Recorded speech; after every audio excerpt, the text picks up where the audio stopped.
बहुत पहले की बात है। एक गांव में शिव प्रसाद नाम का आदमी रहा करता था, जो सोने चांदी के आभूषण बनाता था। लोग उसके पास सोना लेकर आते और वो अपनी कारीगरी से सोने के बहुत अच्छे अच्छे आभूषण बना देता। उसकी पत्नी मंदोदरी ज्यादातर बीमार ही रहती थी। एक दिन शिव प्रसाद एक महात्मा के पास गया।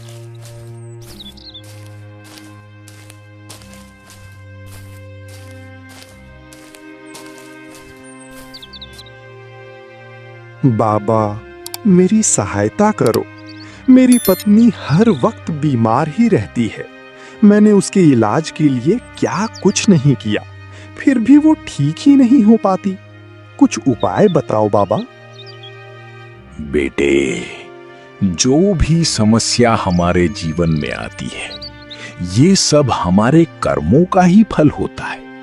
मैं तुम्हें कुछ बातें बताता हूं, तुम उसे अपनी जिंदगी में उतार लो, फिर देखो तुम्हारे जीवन में खुशियां ही खुशियां आएंगी। हाँ बाबा, आप बताइए ना, आप जो कहेंगे मैं करूंगा। सबसे पहली बात, झूठ बोलना बंद करो। दूसरी बात, अपने मन में दूसरों के प्रति दीनता रखो। जितना हो सके उतना दूसरों की सहायता करो।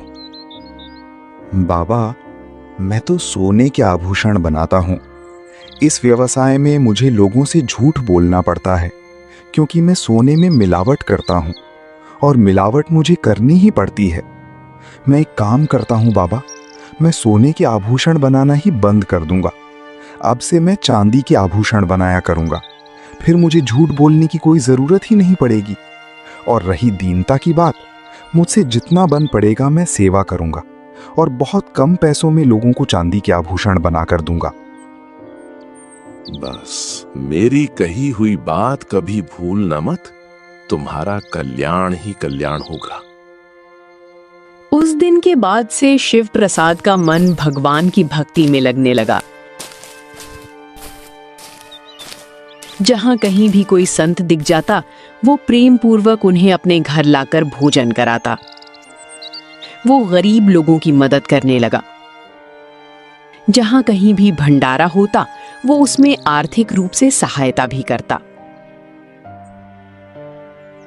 इस वजह से गांव में उसकी बहुत तारीफ होने लगी, लेकिन उसके स्वभाव के कारण गांव के कुछ लोग उससे जलने लगे, क्योंकि उसने कुछ लोगों के साथ उठना बैठना कम कर दिया था।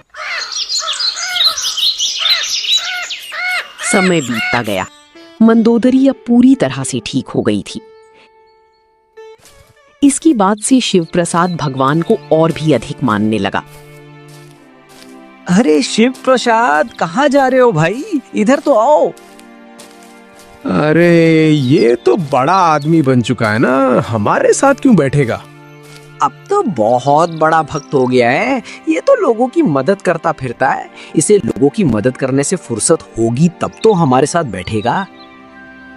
भाई, ऐसी कोई बात नहीं है, बोलो ना, तुम्हें कुछ काम था? फर्म, मेरी पत्नी को एक शादी में जाना है, तो उसके लिए गहने बनवाने हैं। क्या तुम गहने बनाकर परसों तक दे दोगे? क्षमा करना भाई, मैंने सोने के गहने बनाना छोड़ दिया है। अब मैं सोने के गहने नहीं बनाता। चांदी के बनवाना हो तो मैं बना दूंगा, लेकिन मैं सोने के आभूषण नहीं बनाऊंगा। किसी और से बनवा लो। अच्छा ठीक है भाई, मैं किसी और से बनवा लूंगा। शिव प्रसाद के जाते ही वे लोग आपस में बातें करने लगे। देखा तुमने, इसको कितनी अकड़ आ गई है। गांव के लोग भी इसे सिर पर चढ़ा रहे हैं। किसी को कोई मदद की जरूरत पड़ती है तो ये सबसे आगे रहता है। और आजकल तो इसने आभूषण बनाना भी छोड़ दिया, सीधा मेरे मुंह पर ना करके चला गया। इसे तो सबक सिखाना पड़ेगा। अरे भाई, हमारी पूरे गांव में इसके जैसे सुंदर आभूषण कोई नहीं बनाता। इसे इसी बात की अकड़ है, इसलिए जानबूझकर मना कर रहा है। सुना है आजकल बहुत भजन कीर्तन करने लगा है, बहुत पंडित बना फिरता है। इसे किसी दिन जरूर सबक सिखाएंगे। सालों बीत जाते हैं। शिव प्रसाद के गांव के राजा के बेटे की शादी तय हो जाती है और उसे अपनी बहू के लिए गहने बनवाने होते हैं। राजा तमाम अच्छे अच्छे कारीगरों को बुलाता है। जब गांव के लोगों को ये बात पता चलती है तो कुछ लोग जो शिव प्रसाद से जलते थे जानबूझकर राजा के पास जाते हैं। महाराज की जय हो। आयुष्मान भव। कहो किस काम से आए हो? महाराज, हमारे गांव में शिव प्रसाद सबसे अच्छा कारीगर है। शिव प्रसाद जैसे आभूषण कोई बना ही नहीं सकता। अच्छा, शिव प्रसाद कहाँ है? तुम्हारे साथ नहीं आया? हम उससे एक बार जरूर बात करना चाहेंगे। महाराज, शिव प्रसाद ने ही हमें आपके पास भेजा है। वो पड़ोस के गांव में आभूषण देने के लिए गया है। मुझे लगता है आपको आभूषण बनाने के लिए शिव प्रसाद जैसा कोई और नहीं मिलेगा। आपको ये काम शिव प्रसाद को ही देना चाहिए। आप नहीं जानते महाराज, वो आभूषण बनाने में बहुत माहिर है। दूर दूर के गांवों के आभूषण वही बनाकर देता है। अच्छा, ठीक है। तुम इतनी तारीफ कर रहे हो तो शिव प्रसाद जरूर बहुत अच्छा कारीगर होगा। तय रहा, अब मेरी बहू के आभूषण शिव प्रसाद ही बनाएगा और कोई नहीं। राजा के दरबार से बाहर निकलकर वे लोग आपस में बातें करने लगे। ये हुई ना बात, अब आएगा मजा। शिव प्रसाद ने तो सालों पहले ही आभूषण बनाना छोड़ दिया था। अब तो वो कारीगरी भी भूल चुका होगा। अगर उसने अब राजा को मना किया तो राजा उसे सीधा सूली पर चढ़ा देंगे। बड़ा पंडित बना फिरता है ना, अक्कड़ के साथ घूमता है। अब शिव प्रसाद की खैर नहीं। राजा शिव प्रसाद का 2 दिन तक इंतजार करता है, लेकिन शिव प्रसाद दरबार में नहीं आता। फिर राजा अपने सिपाहियों को शिव प्रसाद के घर भेजता है। अरे शिव प्रसाद, कहाँ हो? बाहर निकलो। कौन है भाई? क्या चाहिए? हम राज दरबार से आए हैं।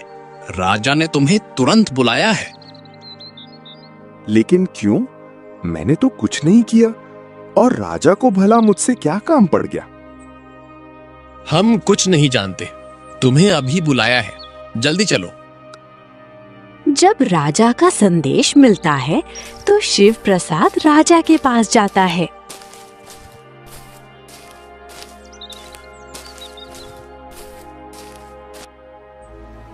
अरे शिव प्रसाद, तुम्हें मैंने गहने बनवाने का काम सौंपा था ना? 2 दिन तक तुम कहां थे? अब बहुत कम समय बचा है, ठीक 7 दिन बाद शादी है। तुम इतने लापरवाह कैसे हो सकते हो? तुमने ही कहा था कि तुम आभूषण बहुत अच्छे बनाते हो, इसीलिए मैंने किसी और को ये काम नहीं सौंपा। अब देख क्या रहे हो? ये सोना लो और जाओ, जल्दी से काम पर लग जाओ। ये आप क्या कह रहे हैं महाराज? मेरी तो कुछ समझ में नहीं आ रहा। मैंने आपको कब कहा? मैं तो आभूषण बनाने की कारीगरी भी भूल चुका हूं। मैं तो सालों पहले ही ये काम छोड़ चुका हूं। ये तुम कैसी बातें कर रहे हो? यहां मजाक करने का समय नहीं है। मैं कुछ नहीं जानता। आभूषण तो तुम्हें ही बनाने होंगे। पहले तुमने ही आदमी भेजकर कहा था कि आभूषण तुम बनाओगे। अब जब समय कम बचा है तो तुम ही मुकर रहे हो। मैं कुछ नहीं सुनना चाहता। मैं कह चुका हूं, आभूषण तुम्हें ही बनाने होंगे। ये लो सोना, और इसे ऐसे आभूषण बनाना जो सबसे सुंदर और आकर्षक लगे। अगर तुमने मना किया और 7 दिन के अंदर आभूषण नहीं बनाए तो तुम जानते नहीं कि मैं तुम्हें सूली पर चढ़ा दूंगा।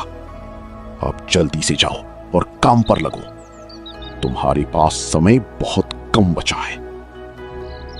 लेकिन शिव प्रसाद कुछ बोल नहीं पाता। वो चुपचाप सोने की पोटली लेकर वहां से आ जाता है।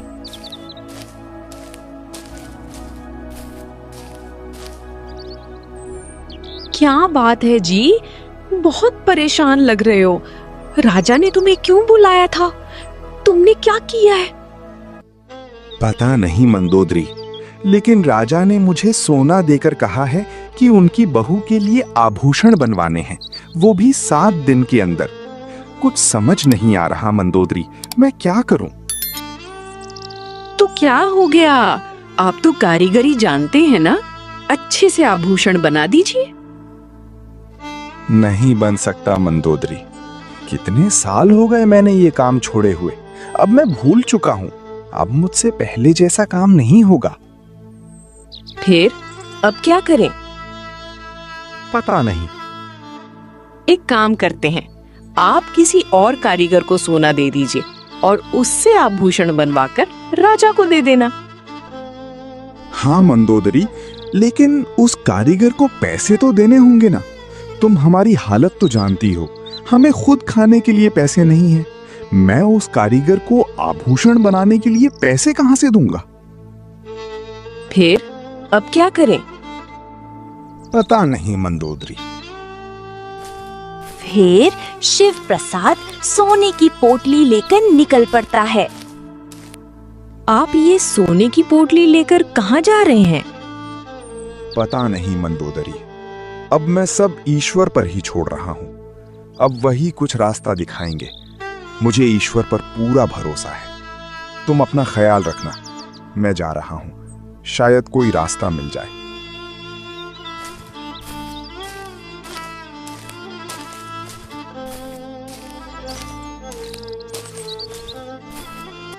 रास्ते में वो देखता है कि एक सेठ जी मंदिर के बाहर संतों के लिए भंडारा करवा रहे हैं।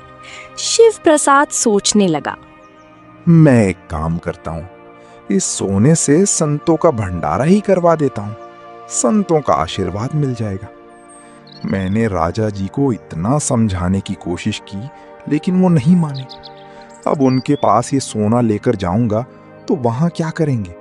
ज्यादा से ज्यादा क्या होगा, राजा मुझे मार डालेगा, बस इतना ही।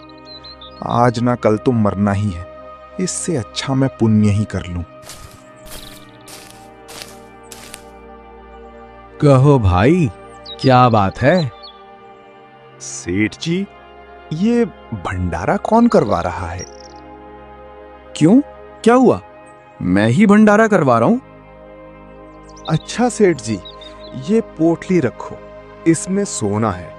ये सोना बेचकर जितने भी पैसे आएंगे, उन पैसों से संतों का भंडारा करवा दीजिएगा। ये तो बहुत अच्छी बात है। तुम्हारा नाम क्या है? किस नाम से भंडारा करवाना है? जी, नाम की क्या जरूरत है, आप ऐसे ही भंडारा करवा दीजिए। अरे नहीं नहीं, कैसी बातें करते हो? सबको पता लगना चाहिए ना कि इतना बड़ा भंडारा तुम करवा रहे हो। शिव प्रसाद सोच में पड़ गया। अब क्या करूं, किसका नाम दूं? ये सोना तो मेरा है ही नहीं, मैं अपना नाम नहीं ले सकता। मैं एक काम करता हूं, ईश्वर का ही नाम ले लेता हूं। वैसे भी उन्होंने ही मुझे ये रास्ता दिखाया है। अच्छा सेठ जी, आप लक्ष्मी नारायण के नाम से भंडारा करवा दीजिए। अच्छा, ठीक है।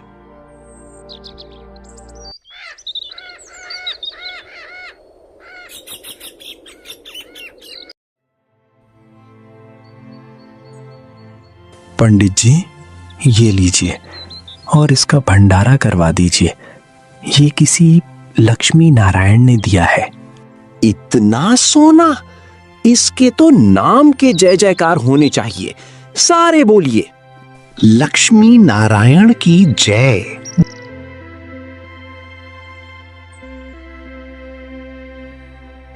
क्या हुआ, गहने बनवाने के लिए दे दिए क्या? हाँ मंदोदरी, तुम चिंता मत करो, गहने बन रहे हैं। मैंने उस सोने को सही आदमी के हाथ सौंप दिया है। बहुत अच्छी जगह दे आया हूँ। अच्छा, तो गहने कब तक बनेंगे? सिर्फ 6 दिन का ही समय बचा है। तुम चिंता मत करो, 6 दिन में गहने बनकर आ जाएंगे। अच्छा ठीक है। मेरा यहाँ रहना सही नहीं होगा। जब तक ईश्वर कोई व्यवस्था नहीं कर लेते मैं यहाँ नहीं रहूंगा। नहीं तो राजा के लोग यहाँ आकर मुझे रोज सताएंगे और मैं रोज मंदोदरी को भी क्या जवाब दूंगा। मैं जंगल में ही चला जाता हूँ। अगर शादी के दिन तक व्यवस्था हो गई तो ठीक है, अगर ना हुई तो जैसे ईश्वर की मर्जी। ईश्वर जो चाहेंगे वही होगा। मंदोदरी, एक बात सुनो, मैं बाहर जा रहा हूं। कोई तुमसे पूछे कि मैं कहां गया हूं तो तुम बोल देना कि मैं गहने बनवाने के लिए गया हूं। शादी से पहले आ जाऊंगा। जी अच्छा ठीक है। वो जंगल में चला जाता है और वहां जाकर ईश्वर का भजन कीर्तन करने लगता है। हे ईश्वर, अब आपके सिवा कोई सहारा नहीं। मैं सब कुछ आप पर छोड़ रहा हूं। कृपा करना भगवान, मेरी लाज रख लेना। शादी के पहले राजा को अपनी बहू के गहने मिल जाने चाहिए प्रभु। मैंने उस सोने से आपके ही नाम का भंडारा करवा दिया। आपके नाम की लाज रख लेना, वो व्यर्थ ना जा पाए। हे प्रभु, मुझे अपनी चिंता नहीं है, लेकिन घर पर आपकी दूसरी भक्त मंदोदरी भी रहती है, उसकी चिंता हो रही है। लाज रख लेना प्रभु। 4 दिन बीत जाते हैं। राजा अपने सिपाहियों से कहता है, ये क्या, शिव प्रसाद अभी तक नहीं आया? कल बारात जानी है और अभी तक गहने नहीं बने। शिव प्रसाद के घर जाओ और पता करके आओ कि आखिर क्या हो रहा है। अभी तक गहने क्यों नहीं बने? कुछ लोग शिव प्रसाद के घर जाते हैं। शिव प्रसाद कहाँ है? वो अभी तक गहने लेकर क्यों नहीं पहुंचा? कल बारात जानी है, उसे कोई अक्ल है या नहीं? अभी तक उसने गहने क्यों नहीं दिए? जी वो तो घर पर नहीं है, लेकिन उन्होंने कहा है कि शादी से पहले वो गहने लेकर पहुंच जाएंगे। सिपाही वापस जाकर राजा को ये बात बताते हैं। गांव के कुछ लोग राजा के पास जाकर कहते हैं, महाराज, शिव प्रसाद बहुत बड़ा धोखेबाज निकला। वो इतना सोना लेकर फरार हो चुका है। अब वो वापस नहीं आने वाला। उसने आपको धोखा दिया है। उसने आपसे सोना निकलवाने के लिए ही ये सब किया था। इतना सोना देखकर उसके मन में लालच आ गया होगा और वो सोना लेकर भाग गया। अब उसका इंतजार करके कोई फायदा नहीं। शिव प्रसाद अब नहीं आने वाला। राजा को ये बात सुनकर बहुत ज्यादा गुस्सा आता है।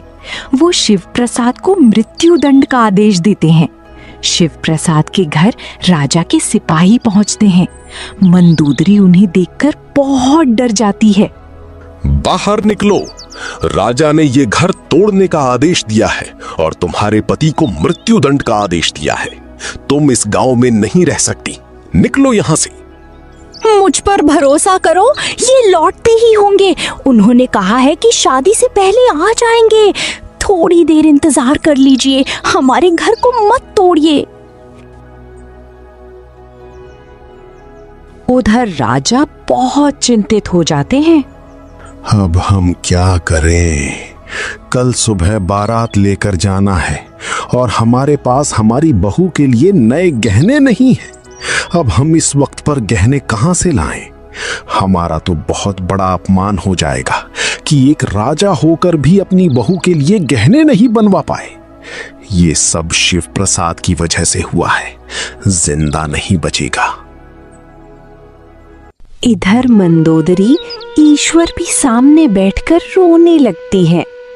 हे भगवान, मेरे पति जहाँ कहीं भी हो उन्हें घर भेज दो, वरना ये लोग हमें मार डालेंगे। आज तक हम पति पत्नी ने संतों की आज्ञा पर अपना जीवन गुजारा है। हमारे गुरु पर, हमारे ईश्वर पर कोई दाग ना लग पाए। हमने कभी किसी का बुरा नहीं किया। हमें इतनी बड़ी सजा मत दो प्रभु। गांव वाले आपस में बातें करने लगते हैं। देखा तुम लोगों ने, बड़ा भक्त बना फिरता था, भजन कीर्तन किया करता था। ये वास्तव में पाखंडी था। आज देख लो, राजा का सोना लेकर भाग गया। ऐसे पाखंडियों के साथ ऐसा ही होना चाहिए।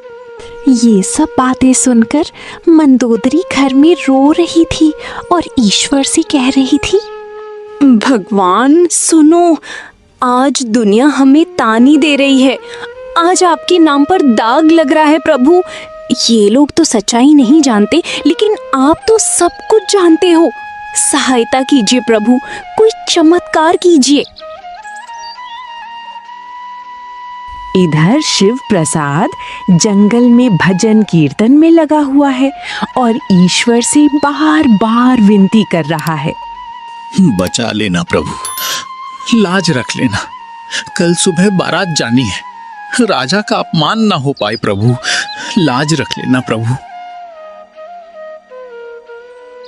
उधर राजा के दरबार में एक आदमी पहुंचता है। अरे शिव प्रसाद, तुम कहाँ गए थे? हम तुम्हें कितनी देर से ढूंढ रहे हैं। मैं तो गहने बनवाने के लिए गया था महाराज। गहने यहाँ थोड़ी बनते हैं, बहुत दूर जाकर बनवाए हैं, इसलिए वक्त लग गया। और ऐसे गहने बनाकर लाया हूँ जो आपने कभी देखे भी नहीं होंगे। सबसे सुंदर गहने बनाकर लाया हूँ, आखिर राजा के बेटे की शादी है। अच्छा ठीक है, गहने लाओ, हमें दे दो। जैसे ही राजा गहने देखता है, उसमें ऐसे गहने होते हैं कि राजा देखकर दंग रह जाता है। इतने सुंदर गहने तो मैंने आज तक नहीं देखे, और इतनी सारी गहने। शिव प्रसाद, मैंने तो तुम्हें इतना सोना भी नहीं दिया था, फिर इतने गहने कैसे बना लिए? ईश्वर की कृपा है सरकार। वाह शिव प्रसाद, सचमुच आज तुमने मेरा दिल जीत लिया। हम तुमसे बहुत खुश हुए। तुमने तो ऐसे गहने बनाकर चमत्कार ही कर दिया। सिपाहियों, जाओ शिव प्रसाद के घर जाकर उसकी पत्नी को हमारी तरफ से आभूषण और सोने के सिक्के देकर आओ। और हाँ, रातों रात शिव प्रसाद का छोटा सा घर तोड़कर एक बहुत बड़ा महल तैयार करो। ये हमारी तरफ से शिव प्रसाद और उसकी पत्नी के लिए इनाम है। धन्यवाद महाराज, महाराज की जय हो। वहां से चला जाता है। फिर सोने के आभूषण, सोने चांदी के सिक्के लेकर राजा के लोग मंदोदरी के पास पहुंचते हैं। मंदोदरी, हमें माफ कर दो, हमने तुम्हें बहुत सताया। तुम्हारे पति ने तो कमाल ही कर दिया। राजा बहुत खुश हुए। ये लो, राजा ने तुम्हें उपहार स्वरूप भेंट दिया है और तुरंत तुम्हारा बड़ा सा घर बनवाने का आदेश दिया है।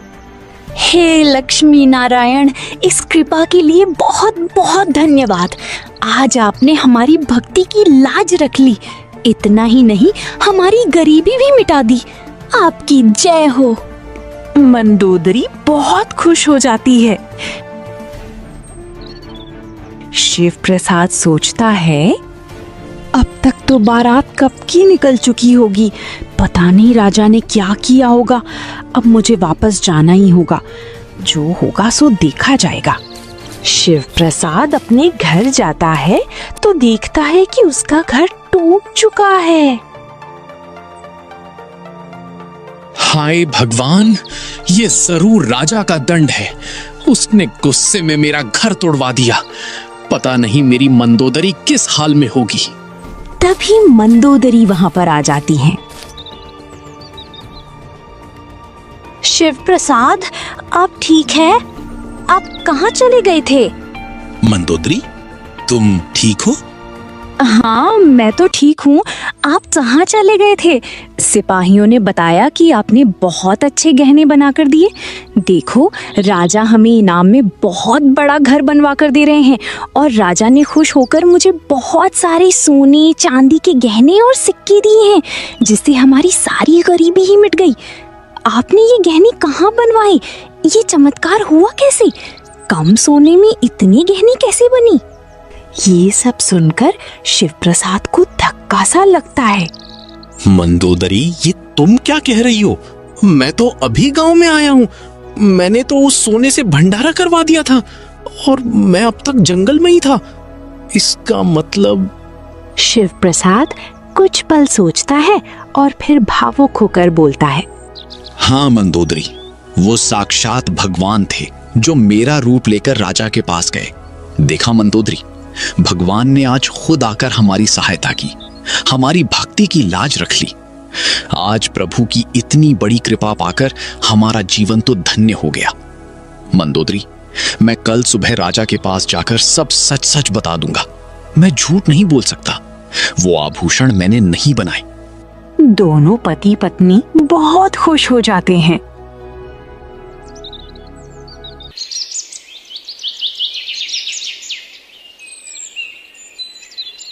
दूसरे दिन शिव प्रसाद राजा के पास जाकर बोलता है, महाराज, वो गहने मैंने नहीं बनाए। मैंने तो आभूषण बनाने का काम बरसों पहले ही छोड़ दिया था। आपके पास जो लोग आए थे वो मैंने नहीं भेजे थे। भला मैं क्यों ऐसा करूंगा? फिर भी आप नहीं माने। आपने मुझे आभूषण बनाने के लिए कहा। मैंने तो आपके दिए हुए सोने से लक्ष्मी नारायण के नाम से मंदिर में भंडारा दिया था। गहने कहां से बनवाता?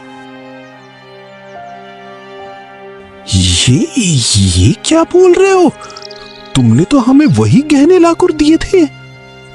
नहीं महाराज, मैं तो जंगल में चला गया था और प्रभु का भजन कीर्तन कर रहा था। मेरे पास कोई रास्ता नहीं था। मैंने सब कुछ ईश्वर पर छोड़ दिया था। राजा भी ये सुनकर दंग रह जाता है। वही मैं सोचूं, शिव प्रसाद इतने कम सोने में इतने आभूषण कैसे बने, और ऐसे आभूषण जो हमने कभी देखे तक नहीं। सच शिव प्रसाद, आज हम तुम्हारी भक्ति को मान गए। आज केवल तुम्हारी वजह से मुझे प्रभु के साक्षात दर्शन हुए। आज तुम्हारी वजह से प्रभु के चरण मेरे घर में पड़े हैं। तुम्हारी जय हो। तुम्हारी भक्ति की शक्ति ने आज हमें प्रभु से मिला दिया। आज से हम तुम्हें इस दरबार का गुरु बनाते हैं। सच्ची भक्ति और ईश्वर पर अटूट विश्वास रखने वालों की भगवान स्वयं सहायता करते हैं। संकट के समय धैर्य और श्रद्धा नहीं छोड़नी चाहिए। लालच और झूठ से नहीं, बल्कि सच्चाई और अच्छे कर्मों से सफलता मिलती है। जो व्यक्ति निष्काम भाव से भगवान की सेवा करता है, उसकी लाज भगवान अवश्य रखते हैं।